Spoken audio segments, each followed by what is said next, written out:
Welcome to another edition of the Hope Strategy Podcast. Here, as always, is Corey Blake, and I'm with Josh Steimley. Josh, what's up, man? Good day to y'all.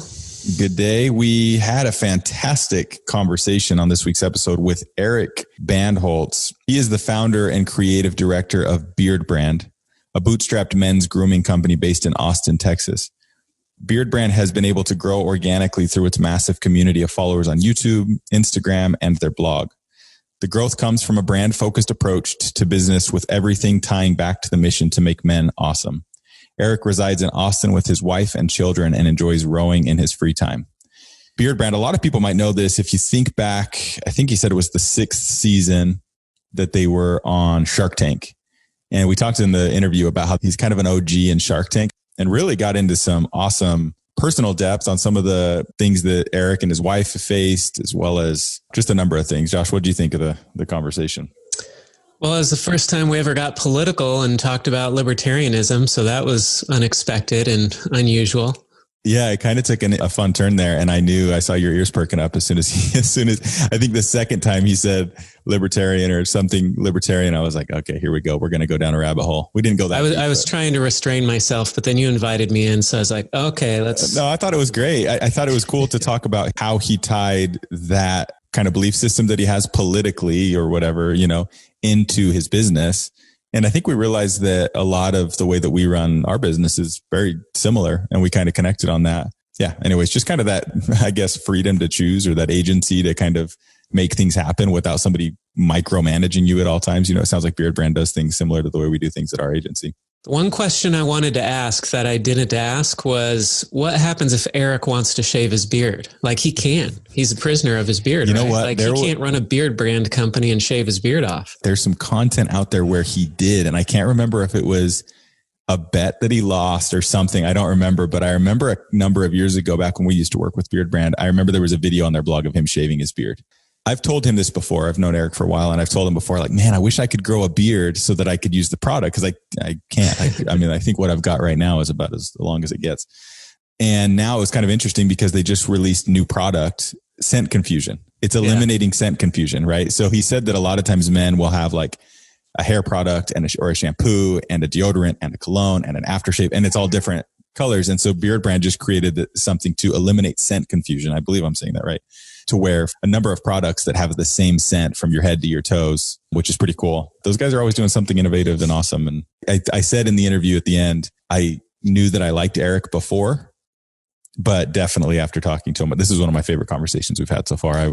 I gained a whole new respect and admiration for him and what he's done over there.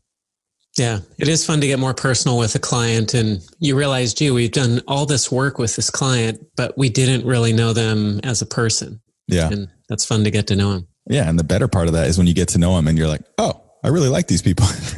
Yeah. Okay. Well, without further ado, please enjoy this episode of the Hope Strategy Podcast with Eric Bandholz. Something is happening in our world. Time is very precious. I'm going to show you how great I am. Hope in the face of difficulty. More than machinery, we need humanity. Hope in the face of uncertainty. I'm better now than I was. I'm experienced now. Changing the world can happen anywhere, and anyone can do it. The audacity of hope. This is the Hope Strategy Podcast with Corey Blake and Josh Steimley.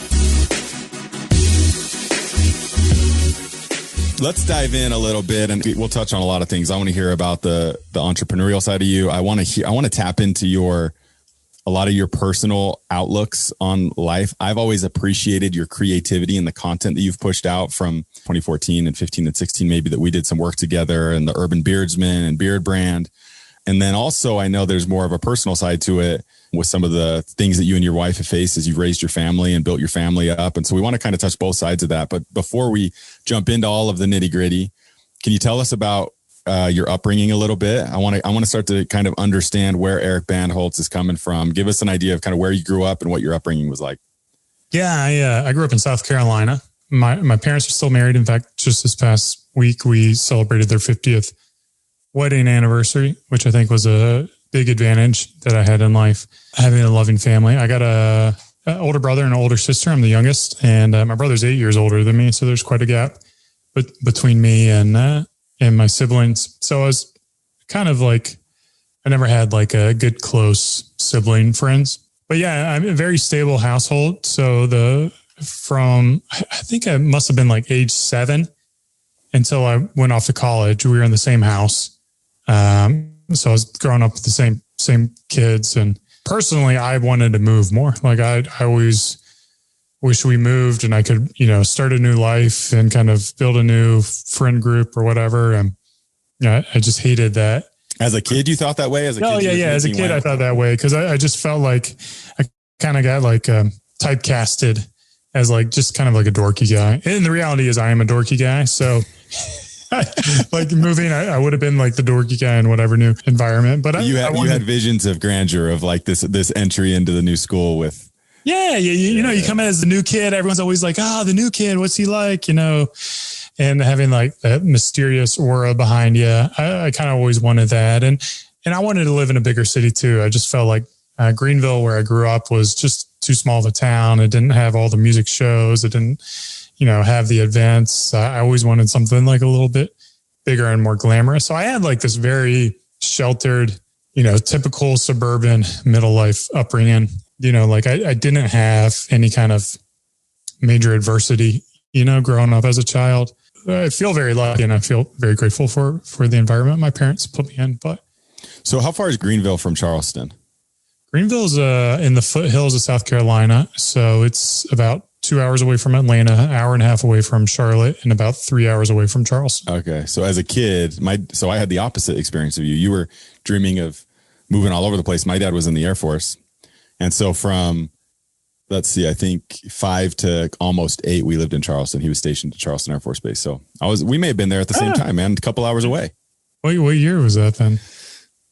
Let's see. That would have been like probably 91 to 93 or 94. Drove by. We're in Charleston, North Charleston. Just right on wherever the Air Force Base was. I was a kid, so I remember what my yard looked like in the park up the street. But yeah, that's cool. It's funny though. I don't know if it's just a thing you want what you don't have or something, but I've often said, because my wife grew up in this same house. They moved into the house she grew up in when she was like 3 months old, and she lived in that house, and she was the same way growing up. She was always like, man, like it'd be kind of cool to move and see new things. And then me moving around every 3 years, I was always like, man, I wonder what it'd be like just to grow up in one town, yeah. I guess, especially as a kid, you're kind of looking. Well, I think it's important for people as adults to hear that, to recognize that you may think what your child wants is what's best for them. You may think like a stable environment is what's best for them, but it may not be the case, right? It may be, exploring the world and being a nomad or being an army brat or whatever is what your child is looking for. So ultimately, as a parent, you have to live your life and let your child adapt to it. And then when they become an adult, they get it to live their own life and make the decisions for them. So, yeah, we talked about that a few weeks ago on the podcast. We were saying like, that's the goal as a parent, and we'll get into more parenthood stuff a little bit later, but like you want to create the most stable environment, right? That's kind of the mindset, is like, oh, we got to be stable and we got to teach them all the right stuff. I look at my childhood and it was kind of chaotic between like divorces and moving around all over the place and stuff. But I've cherished all of that. I'm like, man, that all helped kind of mold me into, whatever the heck I became, and with all the good, bad, and the ugly. So it's kind of an interesting thing. I think about that with my kids a lot as we're trying to build that real stable, situation. Yeah. And I think like stability, in my opinion, is just like a foundation of love, right? And you can give love in whatever town you live in, even if you get divorced and separated, as long as both parents are coming at it from a foundation of love. I think that's where you can get that good stability. I'm no psychologist or whatever, that's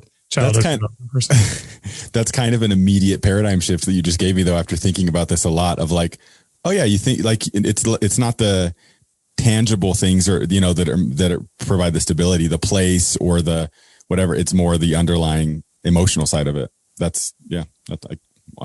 would much rather like move around every 3 years and have two parents who love me than to stay in one spot and get beat the heck up by my mom or dad, So like, what's your title at Beardbrand right now? Are you Chief Creative Officer or CEO or what? We don't really do titles here, but whatever. What do you mainly head up? I like to be called founder, but I sit on the marketing side of things, creative side of things. Did your parents do anything in the creative realm as you were growing up? When did that kind of start to trickle in? Because I've seen a lot of the stuff you do, and obviously there's a definite creative bone in your body. Yeah. So my mom was a stay-at-home mom, which again, talk about, privilege and having that opportunity to have that kind of focus from my mom. And then my dad, he was a plant manager. So he came at it from an operational side of things. And he always was pretty ingrained in business side of things. So I saw a lot of just his commitment to work is probably like, as a kid, it was really annoying because I wanted him to be at home to play, but he was always working. Like he would work weekends and work late at night. And then he ended up going out on his own for a period of time. He was an executive recruiter. And then I think another big influence on me was my mom's parents. When they were close by? No, they lived up in Philadelphia, but they owned a bar and tavern. So I would remember growing up, we would go to Philadelphia for Christmas, and it was always special for me because they had the bar and they would close down the bar. And I just felt like you had special access to this thing that the public would normally come into.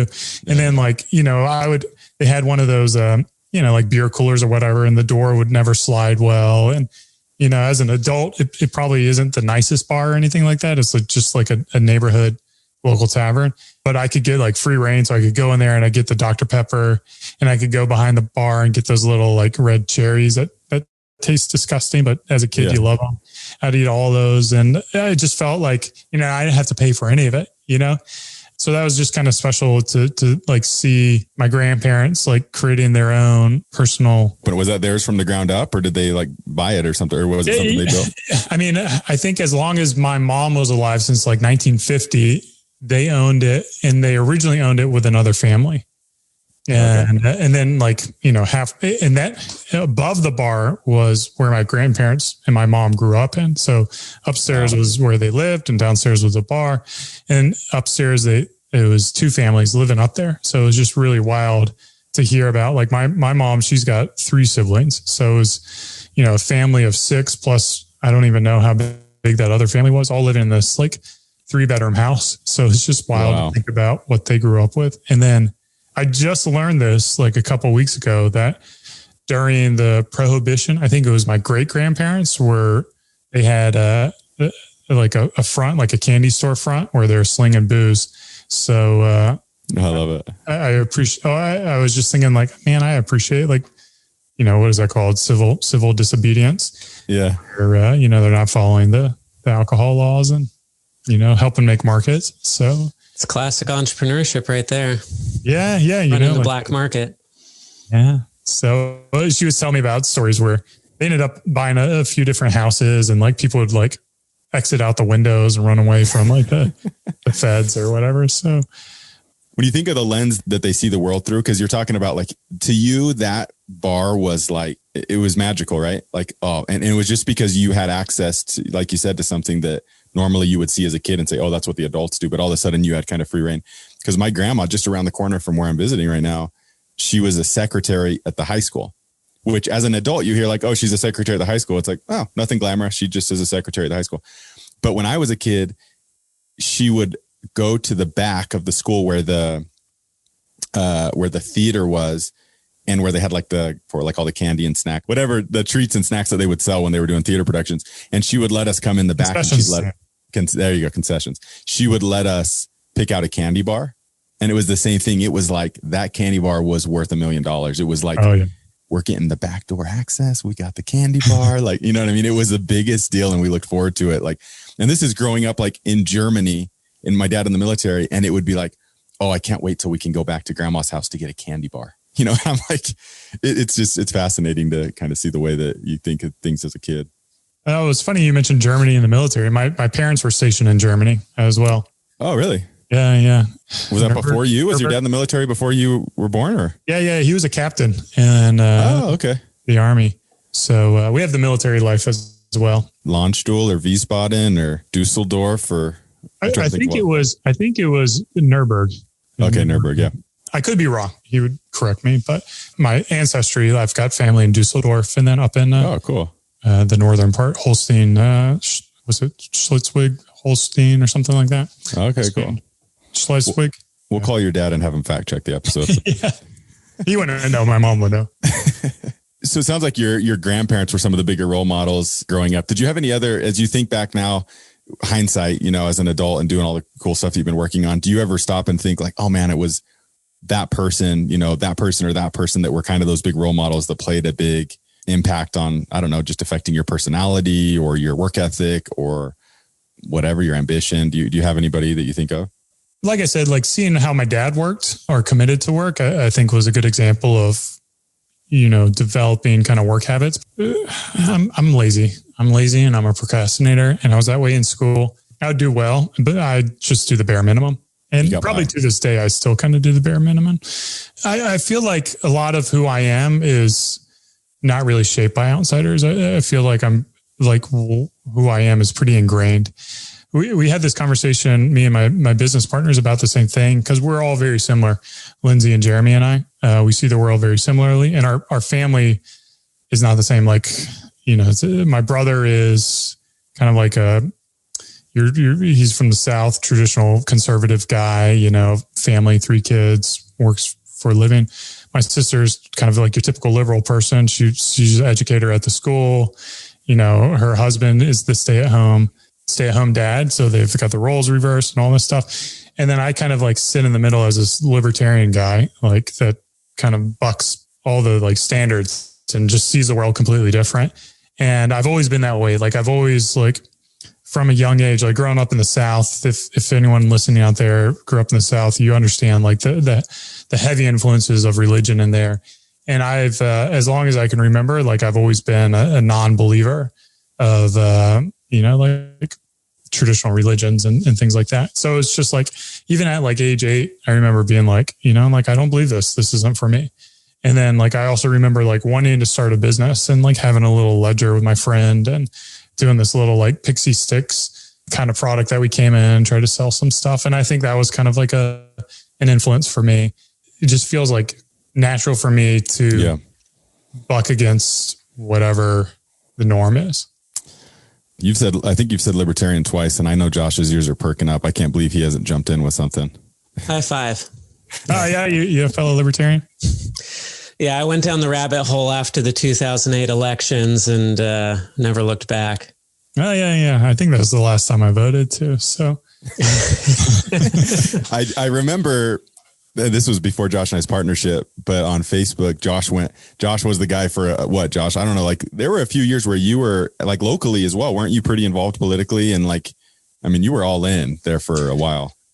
Yeah, I got involved. In fact, I just ran into a young woman here in our area that goes to the church that we go to. And she looked me up on Facebook. She's like, why are you connected to my dad?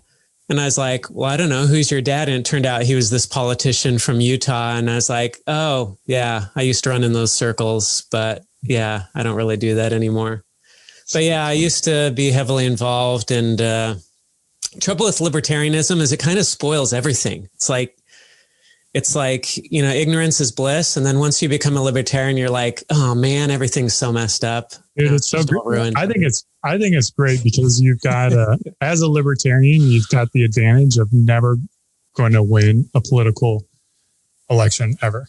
Yeah, right. It's so true. You just don't have to be involved. So you can look for alternative solutions to bring in freedom into your life. Like rather than, fooling yourself to think if I just elect my people into government, then I want to live in the society I want. And it's like, well, I don't have that option, right? That option's not available for me. So what can I do? So it allows me to take control back of my life of finding the freedom and building freedom into my life without, voting for it. So I think it's pretty empowering to be libertarian. And I bet you that's why there's a lot of businesses are established by libertarians.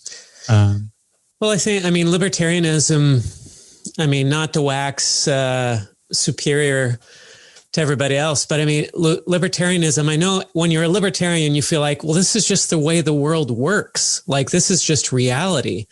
And business is a world of reality too, right? If you don't run your business according to the rules of reality, you get smacked real hard and you learn. And that's kind of what libertarianism is in a political way, except that it's so easy for so many of us to live in a bubble and think, hey, everything's going okay. But then, you get into the libertarianism, you're like, oh man, like there's this whole world. It's like the Matrix, waking up from the Matrix all of a sudden. I was thinking about this, and not to take this talk show. Let's go, man. Let's go. Let's run with it. But, I thought about it. It's like, I bet you, if you gave people the option, you said you could live in, let's say if you're a liberal, you can live in a conservative society or a libertarian society. But everyone would say, I'd prefer a libertarian one where I'm just free to do my own thing. And then if you ask a conservative person that you can live in a liberal one or a libertarian one, they would also pick the libertarian society. And then, a libertarian, of course, if they're given the choice of conservative or liberal, it would probably be split 50-50, right? But I feel like freedom's a great thing. It's one of our core values at Beardbrand, freedom and hunger and trust, which are our core values, are really rooted in, kind of that philosophy of just like self-ownership, self-accountability, and taking personal responsibility and allowing people to be free as well. And understanding that, our customers are free to buy from us. They're also free to buy from other people. So it's kind of been ingrained in our company culture as well. I'm glad that you mentioned the responsibility aspect of it. I just learned about a book yesterday called A Libertarian Walks Into a Bear. And it's a true story about a town up in New Hampshire where a bunch of libertarians moved up there to live the libertarian paradise life. But basically, it was just a bunch of people who didn't want anybody to tell them what to do. And you said it's a true story? Yeah, it's a true story. This book's just a documentary of what happened. But a lot of people moved up there and started living the way that they wanted to, but they forgot about the responsibility aspect of stuff. And anyway, what happened is that they started all getting attacked by bears because they stopped using trash cans that kept the bears out. And one woman was feeding bears with donuts and other people were shooting bears. So there was a lack of responsibility, and it ended up that all the libertarians got chased out of this town by the bears and the other townspeople who didn't want them there anymore. But liberty is a great thing when it's paired up with responsibility. Yeah, I mean, it's a requirement, right? Yeah, I love the outlook when you're saying, Josh made the comment, it's tricky to be whatever he said, whatever Josh said, and you said, I look at that as a huge upside. I love the abundance mentality side of that. That's like, well, you can look at this thing as half empty or half full. And here's all the perks. Here's all the upsides to the libertarian lifestyle, the way that or somebody might see that with their other lifestyle or belief system they're using. But I think that's interesting to kind of hear it from your perspective, because that's ingrained in MWI as well. That idea of like absolute agency and we're only going to bring people on that we trust, and if you betray that trust because we're going to give you that freedom, then we can't do anything about that. We're not going to try to rule and reign with, an iron fist. It's like that outcomes versus outputs. And like, you know what I mean? Like just kind of the idea of, and the same thing. And that, maybe this is why I really always look back to our partnership with Beardbrand as a great one, is because, and I remember when Beardbrand worked with us and then when you did, and it was like, oh man, they must have found they've evolved and they've changed, and that's awesome. That's great. We did our best while we were working with them, and now they've moved on to greener pastures for where their business is currently. We really strive to have that abundance mentality, that win-win idea with all of our clients. So anyways, that's awesome. I love to hear I mean, I always enjoyed working with you guys, and very similar outlook in life. And that's one of the things we look for when we work with our vendors, is kind of that mentality. One of the things that is like a red flag to us within our organization is like long-term contracts. Mm-hmm. I don't remember the details of working with you guys, but I remember something like very short, even though there is like a lot of commitment to like building a program and stuff like that, especially within your industry. But like this mentality of like, yeah, if you're free to go, I want to do everything in my part to keep you there. But 100%. At the same time, like if someone wants to leave, do you really want them as a client? Like, do you really want to force them in? Under a contract? Like that sounds like a terrible, like a situation that's like terrible. And it's like, yeah, we make unhappy former clients, right? You know what's funny? If you say that to people with like an older school mentality on business, that makes no sense to them. Like that idea, not all of them, I guess that's right. A harsh generalization, but for the most part, it's kind of like, wait, what? No, like you keep them. Well, they don't teach that in business school, right? Yeah, exactly. But I'm with you. We all obviously want to fight tooth and nail to keep the people that we work with happy and to provide immense value to them and to do all of those things.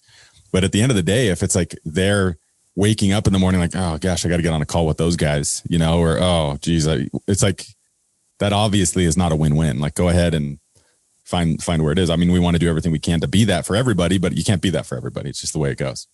Yeah. Easy out, easy in.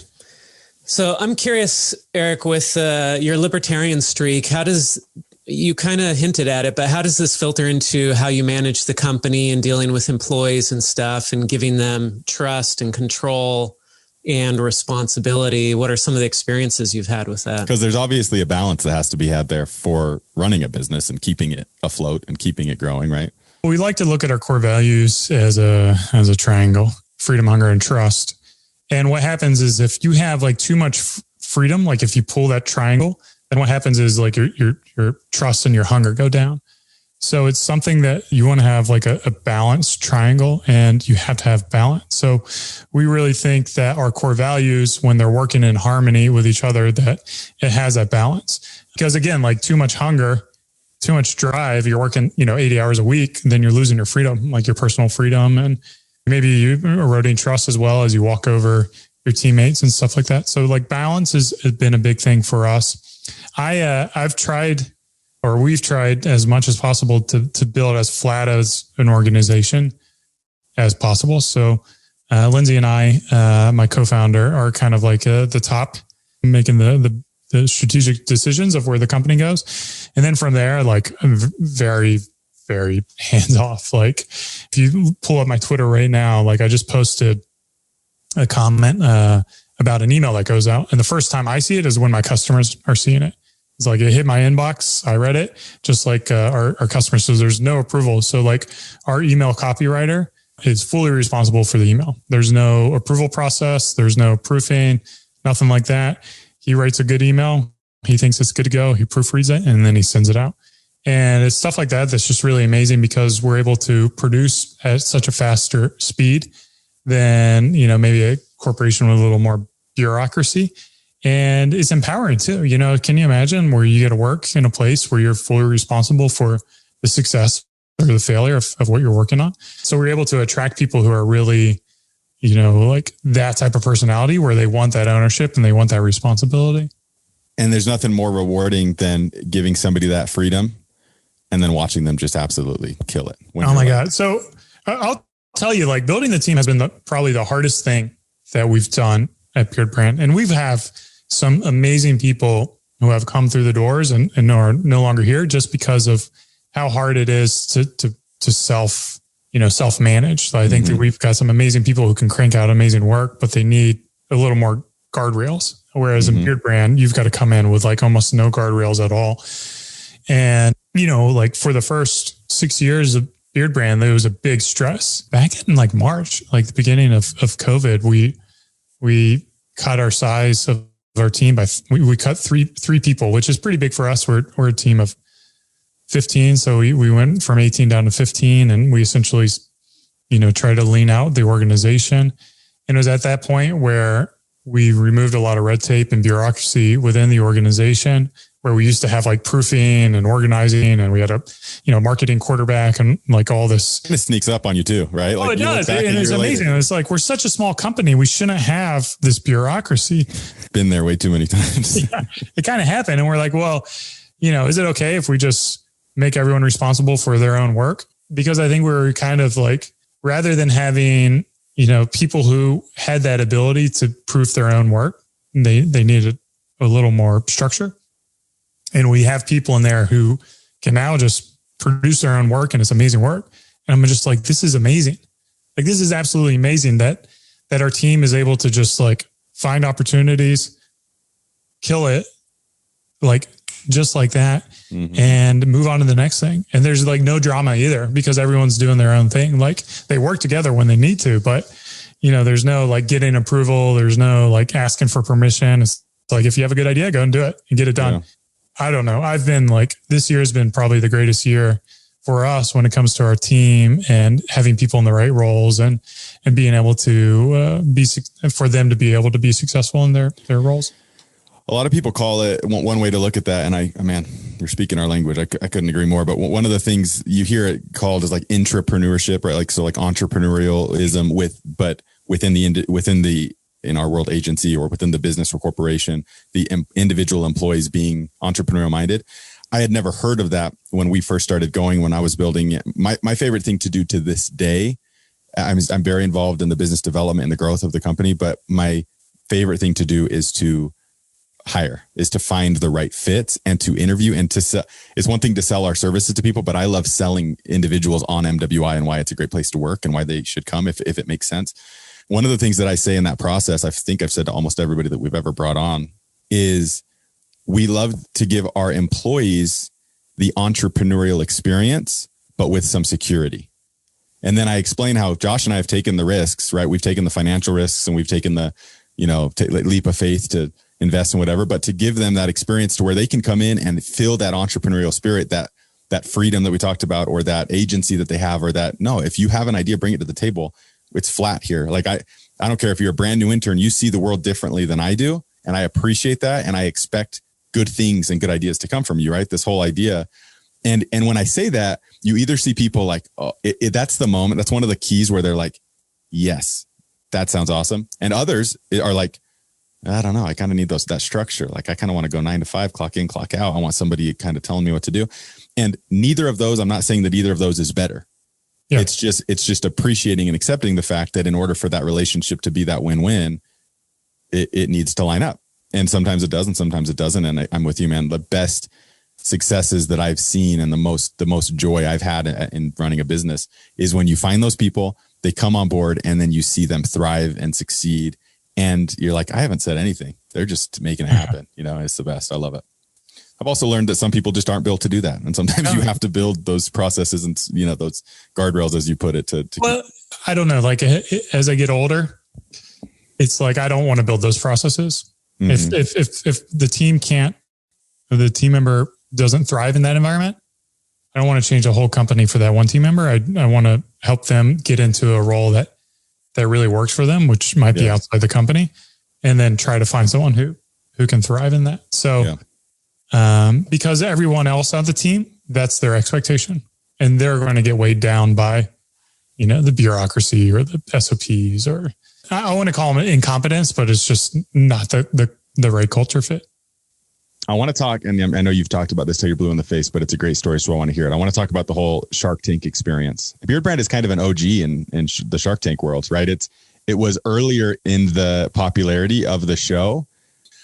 We opened a Hong Kong office in 2016. Josh was living in Asia, and we were working to grow it and trying our best to do it. And it was kind of tricky, figuring out I studied international culture studies. I grew up moving around a lot. I was fascinated with how can we build a Chinese company or a company based in Hong Kong. And I flew out there a couple times, and, we started bringing in some business. The deal, I think I talked about this a few weeks ago, but the deal that really funded our growth in Hong Kong and gave us the capital, because we were bootstrapped, we weren't bringing on any money. The deal that was like the big deal that really funded our whole operation and helped us grow. I'm sitting in this meeting with this big Chinese company, and we're in a pitch, and I was in way over my head. It was a big deal on the table. They had a huge budget, and I'm like, man, how do I get these guys to trust us? Like, how do I? And I mentioned we worked with you at the time, and I mentioned Beardbrand, or on our deck, your logo was there. I can't remember what it was, but this Hong Kong company, the CEO, who she's probably worth hundreds of millions of dollars. She's like inherited all this money from Chinese factories and so her family's companies. She watched Shark Tank, and she knew Beardbrand, and she's like, "Oh, you work with Beardbrand?" And it was like, I haven't gotten that commission check yet. It was just like that, that moment when it's like it clicked, and I'm like, ooh, okay, there's our in. She just knew it, and she recognized the brand. She had seen Shark Tank. She loved the company and the whole presentation, whatever. And it was like, that was the moment. So I just got to say thank you, man, for commission check never came. I apologize. Yeah. It's still in the mail, huh? I'm going to send you a fruit basket or something. No, but that was huge for us. So tell me about the Shark Tank experience. How did you decide to do that as like a small business? And I guess like Beardbrand, where was it at was it just an idea at that point? Had you guys been growing a little bit? And tell me about that journey, the Shark Tank experience. Yeah. So we're on season 6, which I do think is kind of like peak Shark Tank when most people are watching. Definitely. Everybody I brought it up to is like, oh yeah, I saw those guys on Shark Tank. It was when like their viewings or their ratings must have been at an all-time high. Oh yeah. I think it was like 7 million people that watched it, 6 or 7 million people. So definitely a lot of people. For those who don't know, we were on Shark Tank 2014, Halloween of 2014. At the time, we would have been about a year and a half into the business. So we pitched in June, and then it takes like 3 months for them to edit it up and put it on air. Didn't get an offer. We didn't get a deal, which actually surprised me because I did my research and Beardbrand had grown pretty much better than like 95% of companies that have been on the show up to that point. And like, we were just killing it. So at the time, I think we were doing like, I don't know, $70,000 a month, something like that.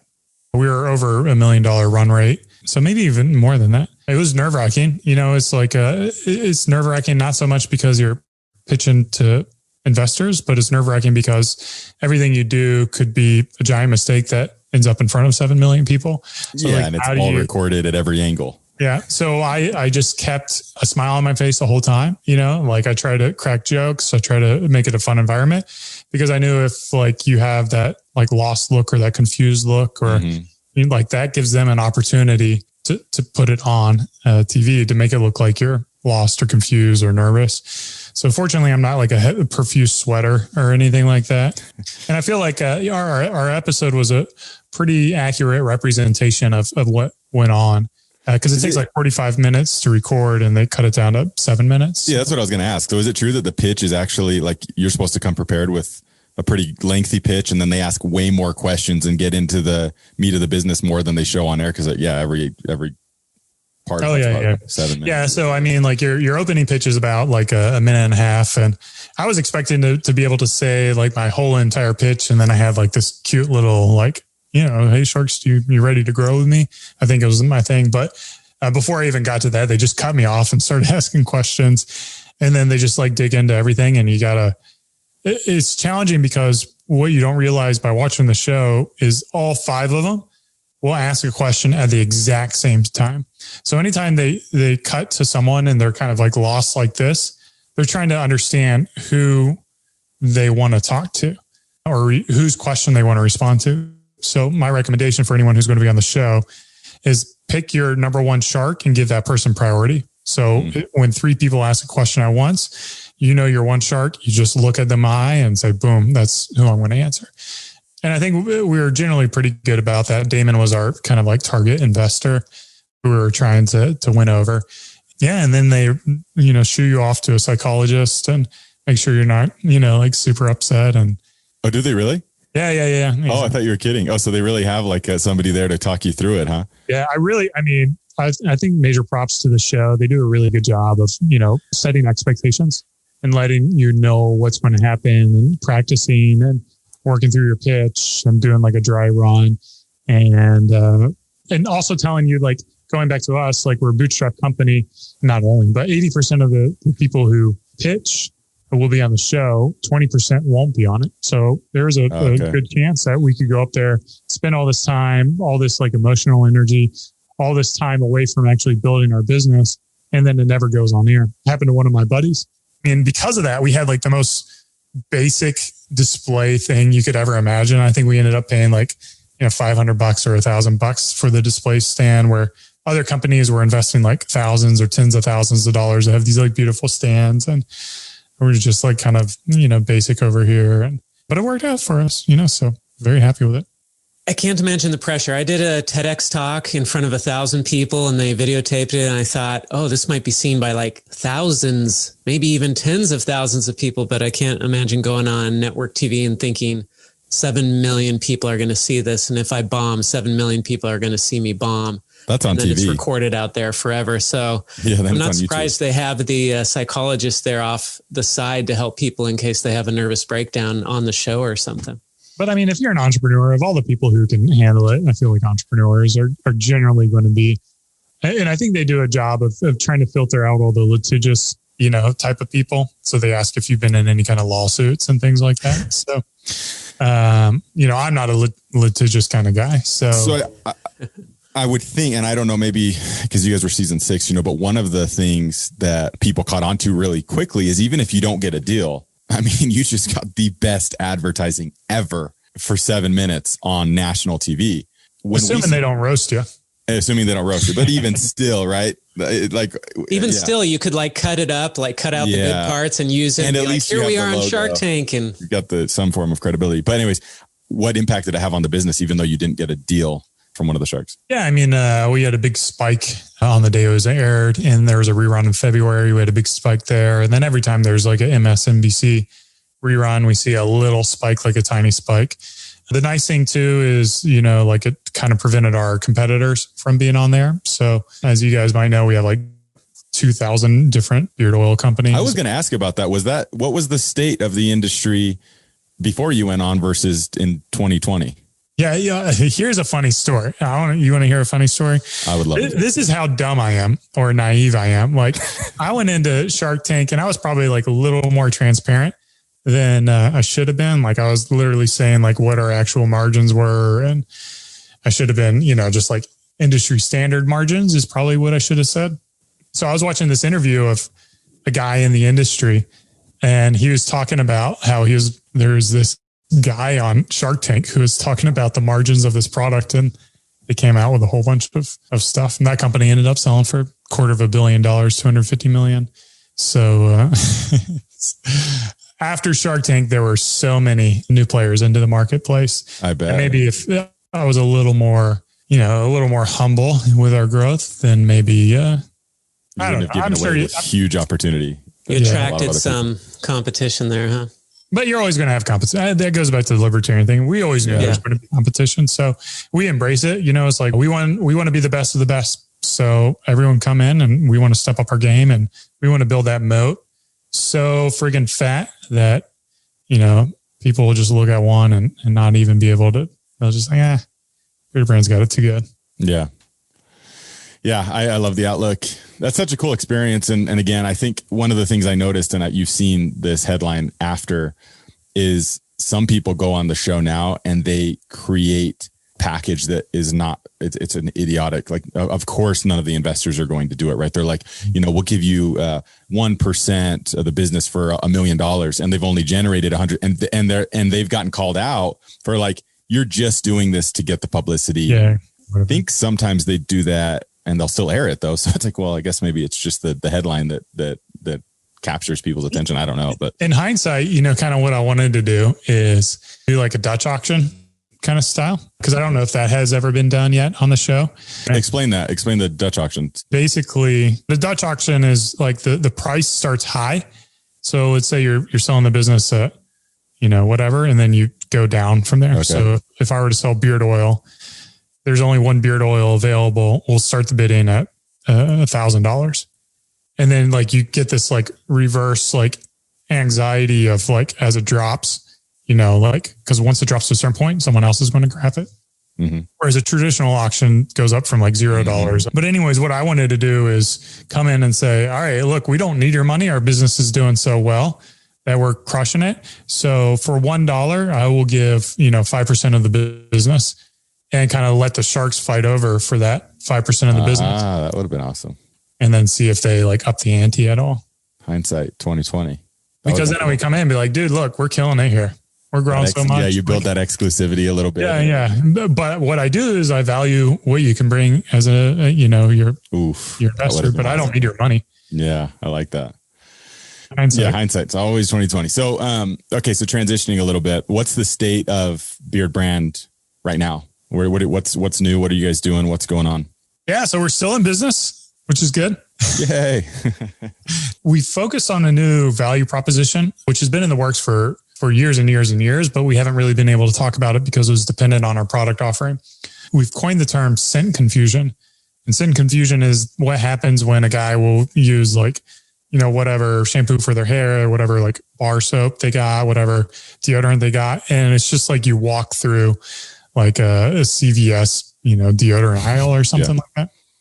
And so what we've been able to do is pretty much from your head to your toe, any product that you need, whether it be cleansing, conditioning, or styling, or smelling great, like we've got you covered. So you're able to end scent confusion by getting the same products. And not only like with one product, we do it with 6 different fragrances. And I don't think anyone that I'm aware of is doing it, because you'd be really stupid, because it's really, really hard to do. What are the margins on that? No, I'm just kidding. Yeah. It's hard because not every product's going to be a winner, but you need every product. So like we can't cut certain products because we need it for that value prop. So you're doing shampoo, and you're doing body wash, and you're doing beard oil, and you're doing deodorant. You're doing all of those. And you're saying, and you say all the same fragrance. Oh, I like that. I've actually thought about that quite a few times when you're putting like some like fiber in your hair or something, and it has one smell, and then you put on. That's scent confusion. Yeah. Every guy knows about it because every guy deals with it. Have you guys done any you haven't done any like TV campaigns or anything, right? Like commercials, or have you? I was a case study for ShipStation. You haven't seen that? I don't think so. Yeah. I'll look it up. Yeah. They came into our office and like asked us about how it's using their software. Oh, okay. And like, it's great. Yeah, it's great. And then I thought it was just going to be like a website case study, and ended up, they put it on TV. So it's been like another free exposure. But no, I haven't done any paid stuff for Beardbrand at all. Okay. It's interesting to hear the background a little bit. So this has been an idea that you've had for, you said years, right? And it was like, okay, well, how do we eventually get the idea to match up with the actual product, and then be able to market that and actually sell it? So are you marketing and selling it currently? Yeah. Yeah. So we just launched our deodorants last week, and then we had the Gold Light deodorants, which are in the works. They'll be coming soon. Like you get everything at once, or you can buy it separately, or?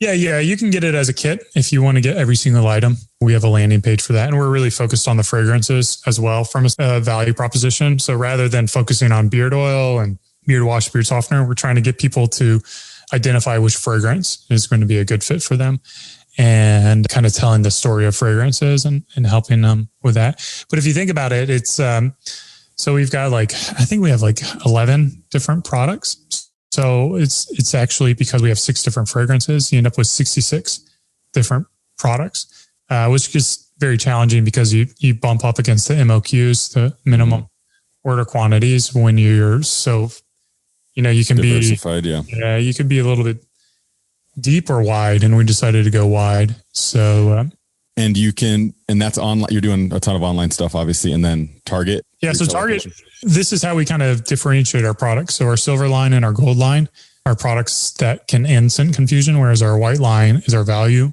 offering. So they don't have that same kind of product distribution. It's not scent confusion approved or whatever it is, but we do have a fair distribution in Target. I think cool. Excited to check it out. Yeah. I wish I could grow a beard.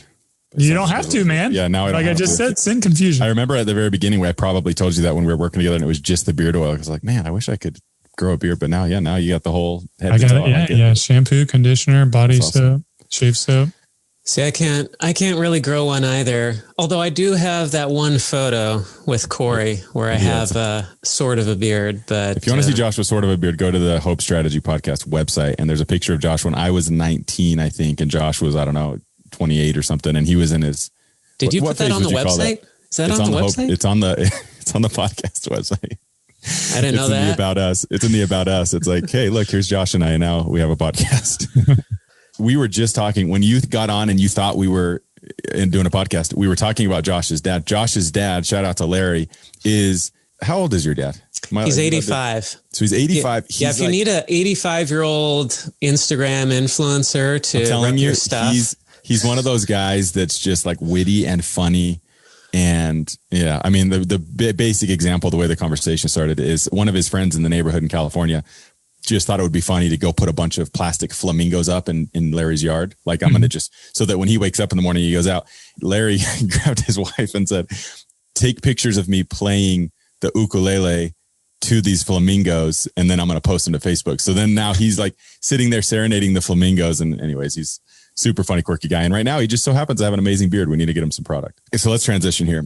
We've talked a lot about Beardbrand. We've talked about the growth of it. We've talked about more of the business side of what you've achieved. We've also, and I enjoyed the conversation on the libertarian side of things and kind of what is a lot of the backbone to your decision-making and your leadership style and all that. you and your wife, you had mentioned that you and your wife, as you've built your family, you face some difficulty with infertility, and that itself was a trial, building a family. And that's something that for some people comes with no problem at all. Maybe a little too easy. Maybe a little too easy. I personally have seen, I'll let Josh speak for this if you'd like to. Corey's trying not to bring this out without asking my permission, but yeah, we went through that too. So we waited, we didn't wait. We tried to have a child for 8.5 years, had a bunch of miscarriages, finally adopted. Then we had a biological. So it was like 10 years before we got pregnant successfily. Yeah. It was like through that for us. It was a decade for us as well. So tell us about the process, man. I mean, that's a huge, broad question, but it's a big question. But, you know, when we're talking about hope, if you have an ambition, you know, as somebody who has 4 kids and building a family is my favorite thing to do, you know, like if you want to have a family and that's the ambition and you can't, it's got to be a really brutal, gut-wrenching process.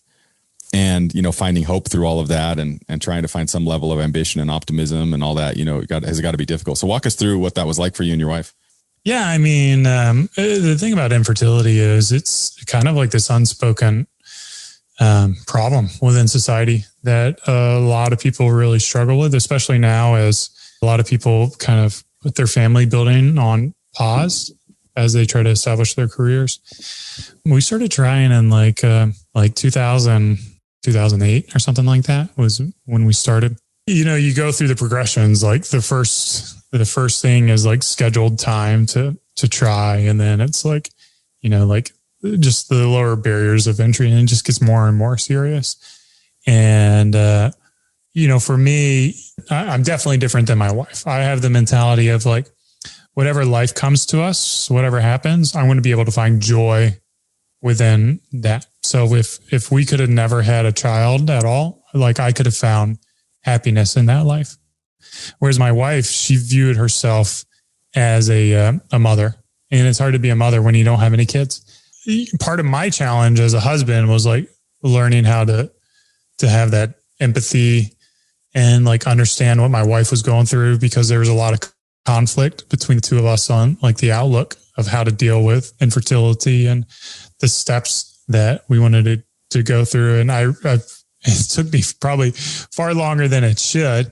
And I'm probably a little bit dumber than I should have, of just learning to shut up and support my wife during this dark time for her. Do you have the natural tendency, and it's a huge cliche, but in my experience, it's very true, of like, I want to fix this. I want to find some control and I want to fix this. Oh yeah. Well, yeah. I mean, it's like, I wanted the plan, I wanted the action. I wanted we had disagreements with, like, based on what the doctor was saying.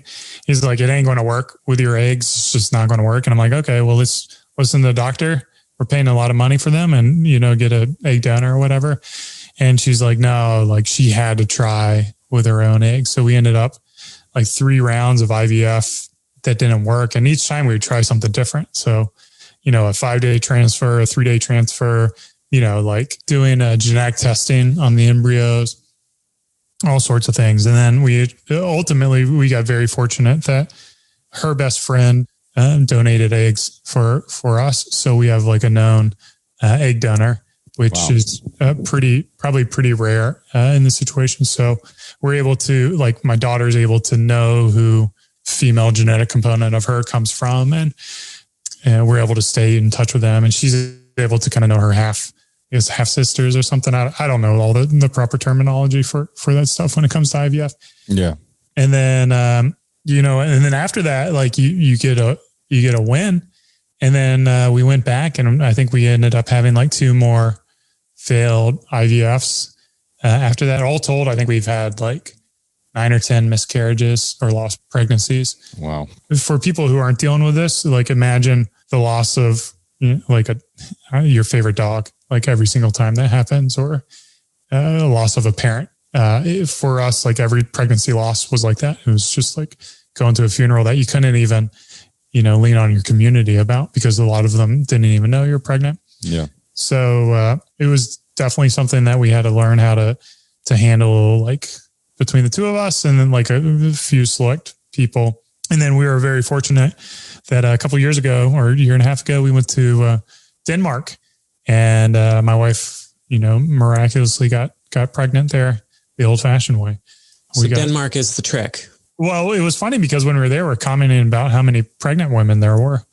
And lo and behold, my wife was also pregnant there too. So, which was crazy because she's a high risk pregnancy. So we had to go to like the fertility doctors in Denmark, and they're all on holiday, and there's like one open. And were you living there at the time, or were you just? No, we did like a 6 week vacation, because here in Austin, it gets really hot.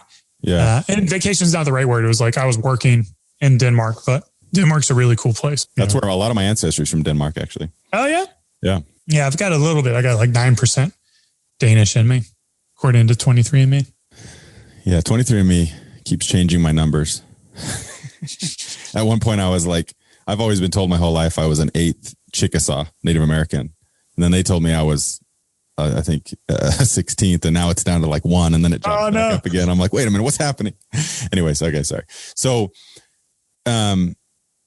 I've seen this happen, and I don't know if I'll even put this question, because you guys can tell me. You both have gone through this, and so maybe I don't know. I've been curious about this. A lot of times after an adoption or after in vitro works, it seems that I've seen a lot of times that then it works the old-fashioned way, as you put it. Do you think there's anything to that at all? I'm curious. I mean, I would say things that I probably shouldn't say. That's why I didn't know if I should ask the question. Well, I mean, like, I think there's probably something my wife would say and something I would say, but I think for us, like being in Denmark, kind of like away from the daily grind, I do think stress has a lot to do with the whole process. And then you tell someone who's stressed out to not be stressed out. Mm-hmm. And if you're stressed out, you're making things worse. It only makes them more stressed out. So it's like you're in this cycle that you're just always going to be in. Your body's getting destroyed. And then what happens is once you have that family, then a big weight is off your shoulders, right? And you finally hit that achievement of being a mom or whatever. And, maybe the stresses do go down a little bit, or you forget about it. We were still battling with infertility before the second came. And I'll tell you, like, we were cleaning out our garage, and my wife has all these infertility books. And we were kind of like, is this in the giveaway pile, or, you want me to put this in storage or whatever? And my wife looked at it and she's like, no, we can give those away. And it was like at that point that I'm like, okay, like our infertility battle is done, like it's over, and like we've overcome it. So that was like a huge thing for me, because it felt like it was this thing that was never going to end before she got pregnant with my second born. Josh, do you have any thoughts on that? We didn't do IVF, but we did everything but IVF in terms of treatment. And then we just gave up. We're just like, okay, forget it. And then we went and adopted. And when we adopted, everybody said, oh, well, yeah, when you adopt, then you'll get pregnant. We're like, no, that's not the way things work. There's no evidence that adopting helps you then get pregnant. And we adopted, and then we got pregnant. And we were like, okay, maybe that does work. But I've often wondered if there was something mental about like having a child that somehow, like, I just wonder if there was some brain body connection there that kicked into gear. And there are other things too involved, personal things I won't share, but it was like, I do wonder a lot about whether that had an impact on things and helped us get pregnant with our biological. And what's frustrating is for all the people who are going through infertility right now, like, that's the worst thing to hear is like, oh, just give up and you'll get pregnant, like it's, or like, oh yeah, like once you adopt, you'll just be able to get pregnant on your own. And again, I think Josh is right. That's not how it works. And like you always hear. Don't bank on that, right? Yeah. But for every positive one, there's, 10 others that nope, wasn't able to get pregnant. But then it is weird to hear people, like we had friends who would say, yeah, we're going to get pregnant next month. And I'm like, how? Like, they're like, well, we're going to go off birth control and then we'll get pregnant the first month. It's like, man, how would that be? Like, after everything we've gone through, it's like, you make that sound so easy. Well, I appreciate you sharing that. I know, again, a lot of, whether it's family members, friends, other friends I have that are, in the process and kind of at the precipice of this whole, like, is this going to be a problem type thing, and again, if you want kids and you want to build a family, there's a way to do it. And if it doesn't work, then I can't imagine how frustrating that is. So I guess my question for you is, when you're in those dark moments, you know, you and your wife, and like you said, it's like every time you had one of these failed pregnancies, it was this, like you said, the feeling that you get at a funeral, but there's no, I mean, that's a dark moment, right? And I'm sure that it brought you and your wife closer together in the long run. I would maybe that's projecting. I would say for a period of time, it really puts a strain on the marriage. I don't know if a lot of marriages survive infertility. Yeah, I could imagine. Yeah, I would imagine that, you know, I'm committed to my wife for the next, you know, until I die. So next 50 years. So the way I look at it is, you know, what's the big deal with having a bad decade? Because I still got 50 years left, you know, so I'm willing to ride like a bad decade because I've committed to this. But so that's what I was going to ask you. I mean, do you have specific practices or anything like that when you're in those moments? Where do you glean any sort of hope from? I mean, how do you take these difficult days and moments and, you know, the heartbreak of that, and then say, well, I've got a business to run and I have hope that this is going to work eventually. And I've got this, that's an amazing mentality to have to say, I can take a bad decade. There's, you know, I've got 5 more to go. Like, where does that come from? And do you have any specific skills or practices or maybe books you've read or podcasts you listen to or something that helps you find hope in some of those tough moments? Shameless plug right here. This is a little book that I wrote called The Book of Reminders. And it's simply like affirmations. Yeah. It's 9 different reminders that I tell myself. Oh, I love it. Based on like different things that I'm facing. Like, you know, you invest in yourself first, you know, some of it's like breathing's your first love and love is your first gift, kind of like getting you back to the basics. Like, you know, if I'm facing adversity, you know, I just got to remember that rather than trying to fix it, I just need to give love. Right. And it kind of like simplifies the things I'm dealing with. And this one, like, you owe the world nothing and it owes you nothing, is like the reminder that, you know, I'm not owed a child, right? It's not something that I'm entitled to.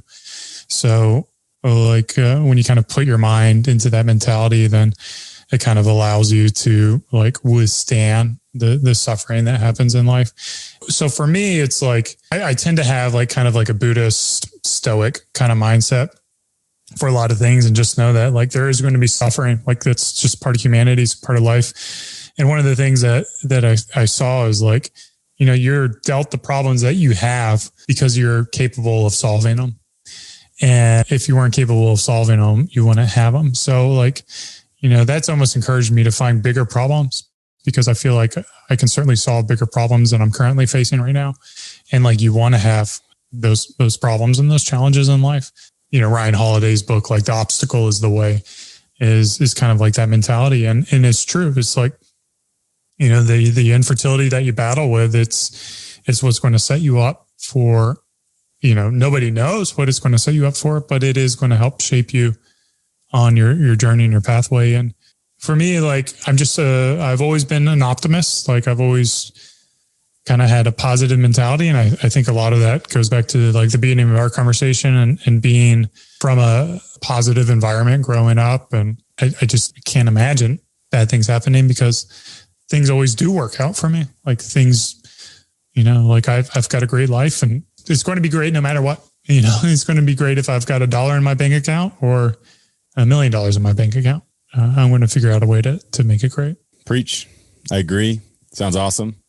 Always known that I enjoy talking to you and emailing back and forth with you every couple months, but this solidifies that even more, man. I appreciate the time. I know Josh does too. One of the things that I think the podcast that went live today is a guy named Tyler Farnsworth. And one thing that he said on the podcast is that you can really gain empathy for somebody once you get to know them a little bit. The more you get to know somebody, the greater the empathy, and you start to see, you just see the tip of the iceberg and then you see the rest of it type thing, you know? And so anyways, it's fascinating. It's great to get to know you a little bit better and hear some of the successes and trials and difficulties, and taking a little more than an hour of your time is something that we really greatly appreciate, man. So keep in touch, dude. Let's stay in touch. And if there's ever anything we can do to help, or just, next time I'm in Austin, I actually was in Austin. I think I emailed you a couple months ago. You guys are still there, right? Yeah, we just opened up a barbershop, so we can get you a sick fade next time. Oh, cool. Oh, I'm coming. Yeah, for sure. I was in Austin and I think I talked to you and I was trying to get there, but I didn't. But next time I'm there, I'm going to hit you up and we'll go grab lunch or something. And I would love to get a sick fade while I'm there. I need to get cleaned up. Well, I appreciate you having me on the show and allowing me to open up and kind of tell my journey both personally and professionally. So real quick, and I know it was a bit of a shameless plug, and I know that this wasn't the intent, but what was the name of that book? And is it for sale? Because I want to find it. Yeah. It's like it's $10. If you order at the right time, we'll include it for free in orders. But right now, I think it's third quarters normally when we do it. Okay. So we're in the fourth quarter now. So it'd be a while before it comes out. But I can send you some. No, send you one or two. Cool. I'd love it. All right, man. Well, thank you so much. Enjoy the rest of your day and keep in touch. Thanks, Eric. Great to meet you. Hello, it's Corey here, and I just want to thank you so much for listening into the Hope Strategy podcast. I hope you're enjoying it as much as we are enjoying having these amazing conversations with these incredible individuals talking about hope. We'd love it if you wouldn't mind liking, subscribing, and leaving us a review on iTunes or Spotify or anywhere that you listen to your podcasts, and share it with anybody you feel that can benefit from these messages of hope. Thank you so much for listening to the Hope Strategy podcast.